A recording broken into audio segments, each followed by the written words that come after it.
Righto, so my most recent article, which is titled "Every Sale Starts with This: How to Be the Necessity and Not the Option." Now, I read this great little passage today. Now, you'll see I'm wearing my Liverpool shirt. Very proud of the boys. Their turnaround against Barcelona. I don't know if you saw it, but if you haven't, go back and watch the highlights. Just to cut it short, Barcelona in the first leg of the UEFA Champions League semi-final, they were up 3-0. And Liverpool played well, but Barcelona were up 3-0. You know, Leo Messi doing what Leo Messi does best. And despite the fact Liverpool played well, they were 3-0 down coming into the return leg at Anfield. And basically the winner goes to the Champions League final in Madrid on the 1st of June.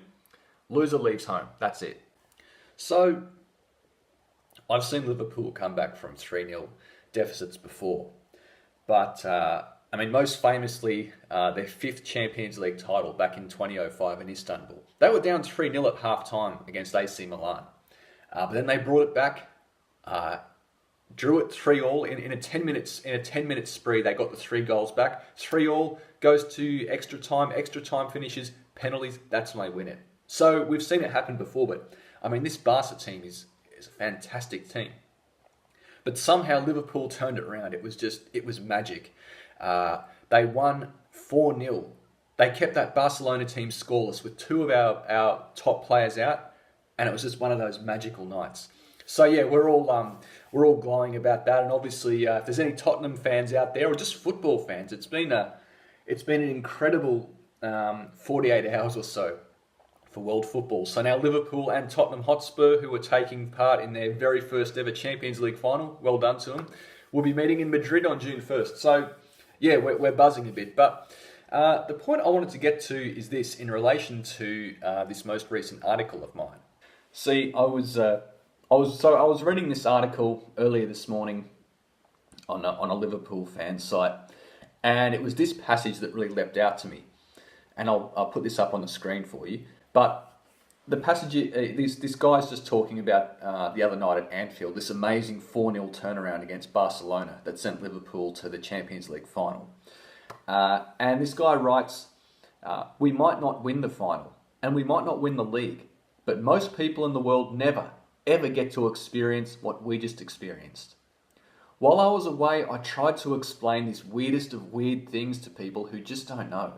We talked about it on the EPL show, which is worth a listen if you haven't already heard it. Some have called it the greatest podcast ever recorded, so I'd say it's worth a go. And so, you might have already seen this on the Facebook page, or if you're connected with me on LinkedIn, you might have seen me post this earlier, but isn't that a great example of getting you interested in clicking that link?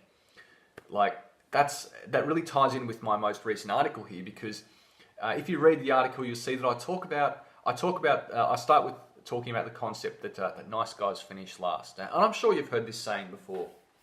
And I wanted to clarify in this article that I'm not saying that if you treat people with courtesy and with respect, that you're never going to get anywhere in life. I'm not saying that it's only the people who are assholes, the bad guys, or even the bad girls who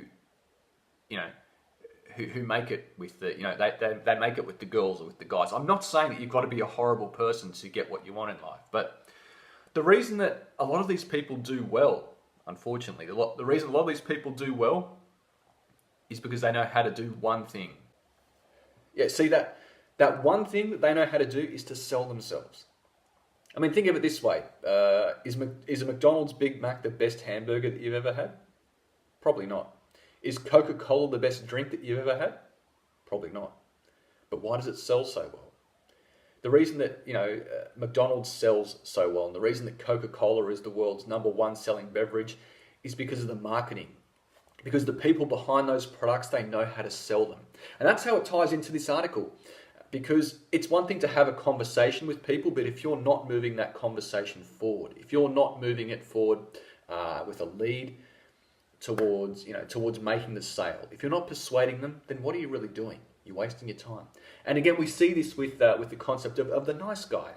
He can provide advice and he can be that shoulder for a girl to cry on, but if he never makes his move, for whatever reason that is. I mean, some guys have an ulterior motive, and that's a whole other concept altogether. But the fact is, if he doesn't state his intentions at some point, if he doesn't make the offer, he's going to miss out. And it's going to be the same for you in business too.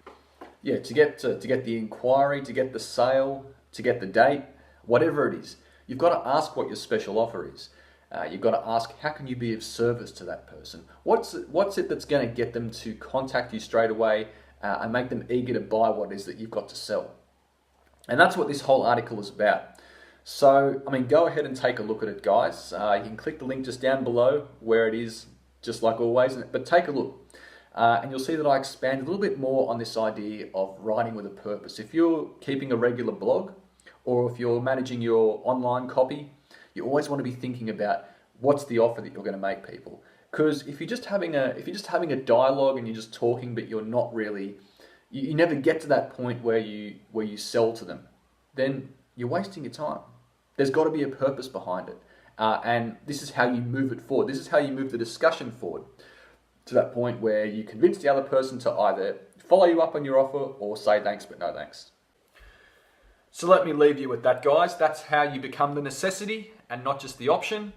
And yeah, there are going to be people who say thanks but no thanks, but that's okay, because you save yourself a lot of time, you save yourself a lot of frustration, and you become much more strategic and focused in your writing, in your online copy. So take a look at that link down below, guys. Like I said, share this video with anybody that you think will get something out of this. Subscribe to the channel if you haven't already. Follow me on Facebook at Scribe Copywriting, LinkedIn as well. The links are down below there too. But yeah, take that on board, guys, and I hope that improves your ability to write, your ability to sell, and your ability to get what you really want. Until next time, I'll catch you later, and go the Reds.